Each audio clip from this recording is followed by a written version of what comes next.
What's up is Way Up with Angela Yee, and my guy Tim Hunter is back from NYC Votes. Welcome back. Thank you so much for having me. I'm so glad you're here because we are getting ready for some major elections here in New York City. So what I want you to do first and foremost is talk about NYC Votes. And I know you've been here before, but in case people did not catch that, talk about the work that you do. Well, NYC Votes is a nonpartisan, independent voter engagement initiative of the Campaign Finance Board.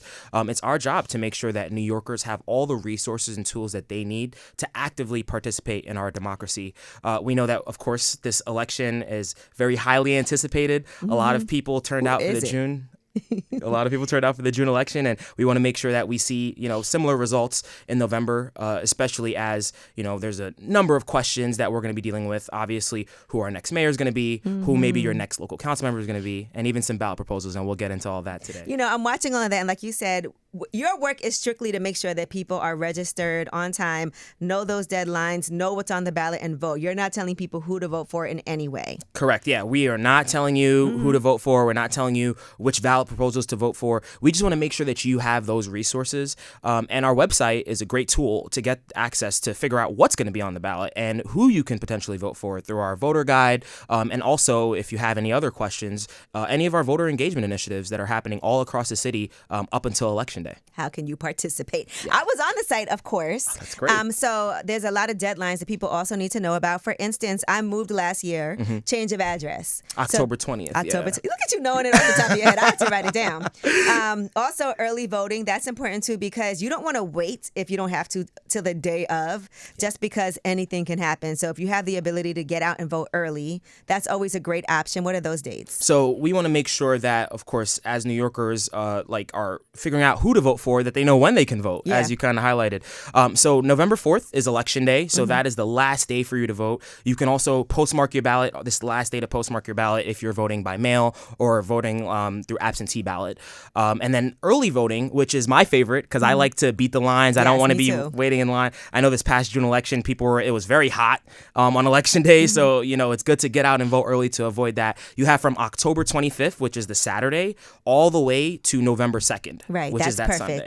That's plenty of time. Yes. And so we want to make sure you know all of these deadlines, registering to vote too, because you have to also make sure you're registered, right? So the deadline for that, October 25th. So the same day as early voting is the same day as the last day to register to vote. So you want to make sure if you're not registered, if you're listening, if you can hear my voice right now, please get registered as soon as possible. Don't wait. And it's so easy. Yeah, it takes 5 minutes if you have your state ID. And you can just go on our website, nycvotes.org. We have all the information that you need there. I've seen people do it in less than 2 minutes. Okay, and what's on the ballot? Because that's also on the website so people can understand it's not just voting for the mayor. Yeah, it's not. There's so many other important races and also important proposals that are going to be on the ballot this year. You have, of course, the mayoral race. That's the headliner. Don't forget, we also have some debates coming up, right? And I know we have something in store for that, but we'll get to that a little bit later. But you also have local council members might be on your ballot, depending on if they have a real challenge. This November, you also have borough presidents, so our borough-wide representatives will also be on the ballot, in addition to other citywide offices, such as city comptroller and the public advocate. These are all folks that have different roles to play in our local democracy, but are equally important for you to make sure that you weigh in on, because you don't want someone making that decision for you. Yeah. No, listen, so important, because I happen to know who's our public advocate. I also know who's my city council people. All of those things, I think you have to make sure, and it's never too late to get involved, because that's not something I ever really paid attention to in the past. But now with so much going on, I know affordable housing has been a really hot topic. Yeah. Affordable housing has been a big topic. A lot of people are talking about their plan being the best plan for New Yorkers. New Yorkers are facing displacement. You also have our education system, right? Parents care about schools and childcare.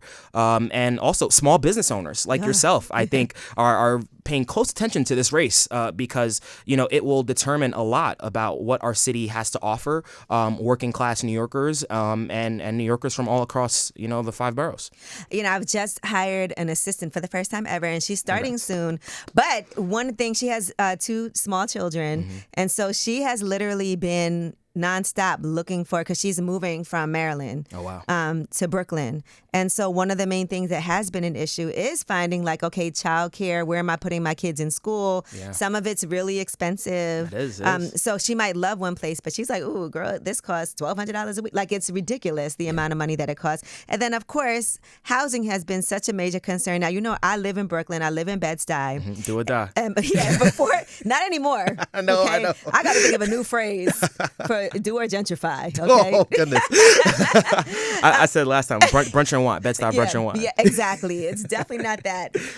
But I was saying before we started this, we had this Black Association meeting, and one of the main things that has to happen is there are definitely, like we said, the neighborhoods are gentrifying, but with that comes people who may want to change what the culture has been before they even came here or even knew about our neighborhoods. Yeah. And so it's really important that we're involved in making sure that and on a small microcosm level, this Black association meeting that we're having is important, because if you don't show up and represent, decisions are going to get made whether or not you're involved. And the same thing with these elections, right? You cannot complain about what's not getting done, about affordability and housing, if you're not even showing up to the polls to vote because you didn't even participate. You haven't made your voice heard.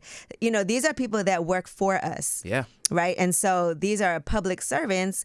And so we do have power and we do have a say. We just have to utilize that. I completely agree. And one thing that's why I love coming here, Angela. I feel like you are the embodiment of civic engagement. You want people to know what's going on, obviously in the real world day to day, but also locally. I feel like the fact that you have the time, too, to be like heavily involved and have me on the podcast to kind of like talk a little bit about, what's happening in our city, I think is important. And I hope that anyone else can take 5 minutes to get registered or to look up candidates that are running to represent them or get involved in their block association.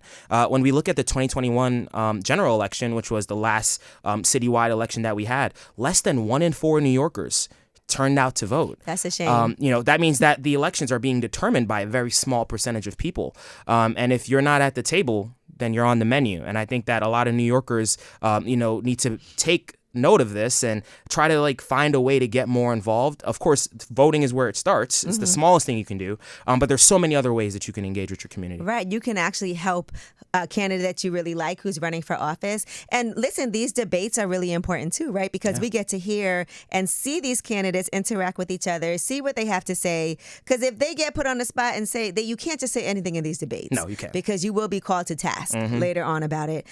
So I just think it's important that we're paying attention to these debates, but also, and I've said this to you before, and in case people haven't heard it, because I always learn a lot from Tim when you come up here. Like, I appreciate it a lot, but make sure you do go to NYC Votes, because that's how you can know when you go and vote, you can know everything that you're voting for. So when you go, it's easy breezy. Yeah, right? Because totally. you don't want to be in there trying to make decisions on the spot. No. You should definitely make sure that you're paying attention. And the debates, honestly, are very entertaining to watch. I want to say that also, because anything can happen. Because when I tell you at CUP, we had a debate watch party, and every time somebody was dropping them, we was like, woo, I can't believe this. Oh, you heard that? So it is something that I think as a collective, we should be having these conversations together.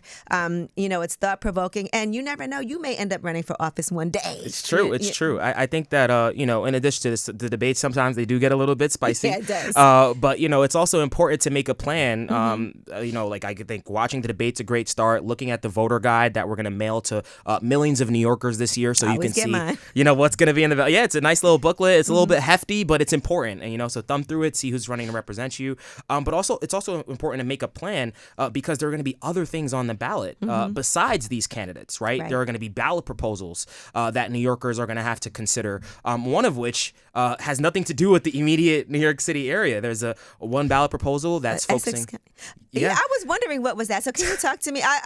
Because I was on the site. Yeah. So talk to me about that, because I was like, where is this? So like this in Jersey? It's in upstate New York, and it would be changing. This ballot proposal would change our state constitution to allow for the clearing of some forest, some preserved forest land to make way for a ski trail. So it's important for all New Yorkers to vote on that issue because it requires an amendment to the state constitution, which is why it has to go to all the voters voters to vote for. But that's just one of them. Right. The other 5 have to deal with a number of New York City specific issues. Housing. Yeah, housing. So like creating a panel that would kind of like fast track the development of affordable housing. Currently, that rests with the city council. There's member deference. So the council members get to determine what passes and what doesn't in terms of building housing in their district. There's also another one that would shift or kind of, encourage the state to shift to even year elections. So that way we're not voting, for these very important roles when there's such low turnout. Like we said, less than 1 in 4 New Yorkers are voting in these local elections in the general election, which is, really bad considering there are so many registered voters here. We don't have a voter registration problem. Over 80% of New Yorkers are already registered to vote. Just the turnout when you come to vote. And so if we're voting when it's a presidential election for these elections, then it makes it a lot easier for people to not have to come out again. Exactly. Exactly. So, but we're not here to tell on the you. Ballot. You're not here to tell you who to vote. You're just telling us what's on the ballot. This is what's on the ballot. Yeah. So definitely do your research. And, we had, open testimony for anyone that wanted to comment on their opinion on these ballot proposals. So if you want to hear a second opinion, you go to our website, nycvotes.org, and you can see what some organizations or what individuals have to say about these ballot proposals so you can formulate your opinion before you go to vote. Tim, I'm glad you're bringing all this up with the ballot proposals because I remember there was one particular election when there was something on there that I didn't understand. And I was like, I don't know if I'm supposed to vote for this or against it. And you don't want to get there and get stuck like that. It's true. And then one of my friends who lives in LA, she voted against something that she meant to vote for and didn't find out till after, oh man, so don't get yourself in that position where you're going. Because like we said, these things really matter a lot because people would not be trying to tell you it doesn't matter if it, Exactly. Because it does. They want you to feel like, don't vote, it doesn't matter. Because if you're silly enough to believe that, they already got you. Exactly. And these ballot proposals are they can be confusing at times. I think a lot of people show up to vote and they're just going to go vote for that first race at the top of the ballot. But I'm encouraging you all, do some more research, look through that voter guide, be a little bit more like Angela Yee, be prepared when you head to the polls. And I think that, you'll be happy with yourself when you see those election results. All right, perfect. Yeah. And I want to stress, I was not always like this. This is in the past, maybe I want to say 8 years, I've realized how important this is. I've always voted, but I've never gotten in depth the way that I have now. And like I said, this matters too much as we're seeing what's happening for the next generation. We can't be selfish and only think about ourselves. A lot of things that are being laid out is the groundwork for what's to come. So we just have to make sure that we're participating. And this is an exciting one. Yes. I do want to say that. So very exciting, very exciting. And I also want to, make sure I flag, I know that, a lot of people that may have voted in the June election may have utilized ranked choice voting. That's not going to be something that we're using this November election. So whoever gets the most votes is the person that wins. Yeah. So no eliminations like last time. And it's, no brackets. March Madness is next. You got a few months before March Madness, so you don't got to worry about that. Now, what would you say to New Yorkers who maybe are feeling disconnected or feeling like it doesn't even matter? Like, I'm not even going to bother voting. Why should I even show up and waste my time? Well, I think it's important to recognize that local elections are oftentimes determined by a handful of votes.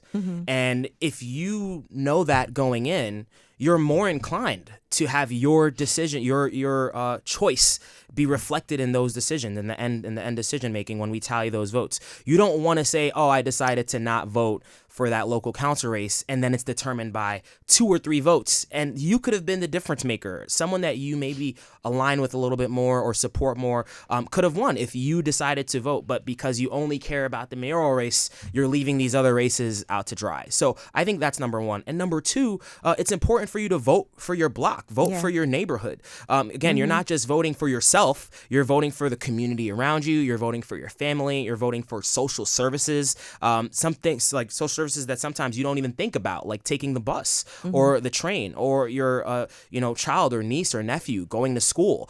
This is what you're voting on. We're talking about billions of dollars on the line. So if this was your money, if you had $1 billion, you want to make sure that your voice is reflected in how that money is being spent. Some know, this is your money, by the way, guys. It That's is. where that money's coming from. You, okay? Taxpayer dollars. These are the You're taxpayer paying dollars. all this money Yep. and you're not even participating. You pay their salaries and you're paying for their policy proposals that they're putting forth, right? So it's important that, you don't sit it out because you're discouraged. And, a lot of people say, I only vote in presidential elections. I don't believe in that either. Local elections are just as important, and you need to make sure that you're represented in all levels of government. All right. You heard it here first. Voting is sexy. Yes, it is.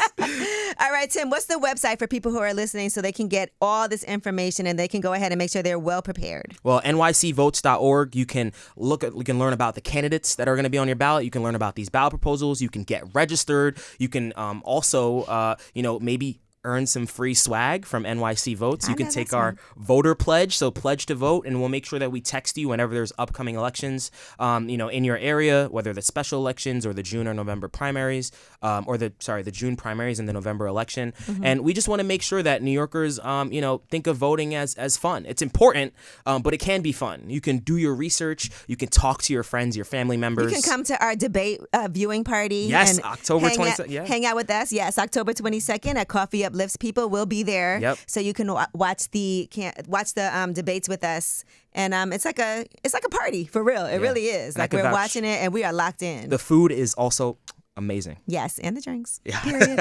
All right. Well, thank you so much again, Tim Hunter, NYC Votes. Yes. And you'll be back, right? Before I'll be the back. debate. We're going to talk debates. We got to. I'm excited. We are pushing this. All we want you to do is register to vote and then go actually vote after you register. Yes. All right. It's way up.